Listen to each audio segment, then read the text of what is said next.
പതിനായിരക്കണക്കിന് ആളുകളെ വെള്ളം കുടിപ്പിച്ച, ഇന്നും നിരവധി പേരെ വെള്ളം കുടിപ്പിച്ചുകൊണ്ടിരിക്കുന്ന, വെള്ളം പമ്പ് ചെയ്യാൻ ഉപയോഗിക്കുന്ന ഉപകരണമാണ് ഹാൻഡ് പമ്പ്.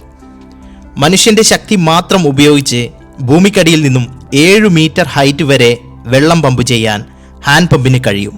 ഇത് ലോകത്ത് എല്ലായിടത്തും ഉപയോഗിച്ച ഉപകരണമായിരുന്നു.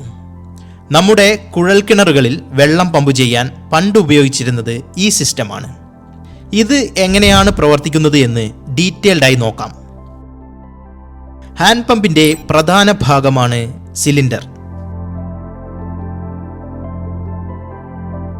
ഇത് ഹാൻഡിൽ ഈ രീതിയിൽ സിലിണ്ടറിൽ ഫിക്സ് ചെയ്തു വയ്ക്കും. ഇത് പിസ്റ്റൺ റോഡ്. ഇത് ഹാൻഡിലിൽ ഈ രീതിയിൽ കണക്ട് ചെയ്തിട്ടുണ്ടാകും. ഇത് പിസ്റ്റണിൽ ഒരു നോൺ റിട്ടേൺ വാൾവ് ഇതുപോലെ ഫിക്സ് ചെയ്യും.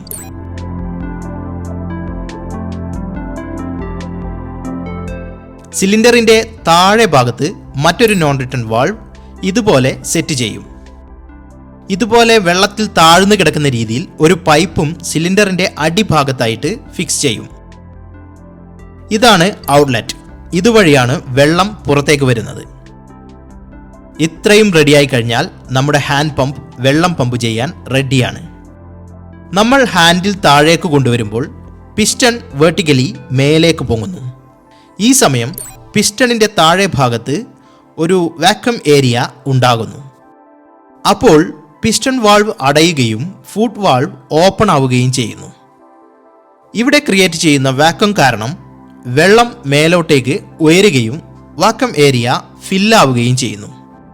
ഇനി ഹാൻഡിൽ മേലേക്ക് ഉയർത്തുമ്പോൾ പിസ്റ്റൺ വാൾവ് ഓപ്പൺ ആവുകയും ഫുഡ് വാൾവ് അടയുകയും ചെയ്യുന്നു. ഫുഡ് വാൾവ് അടഞ്ഞതിനാൽ വെള്ളം റിട്ടേൺ പോകാതെ സിലിണ്ടറിൽ തന്നെ നിൽക്കുകയും ചെയ്യുന്നു. ഈ സമയം വെള്ളം പിസ്റ്റണിന് മേലേക്ക് വരികയും ചെയ്യുന്നു.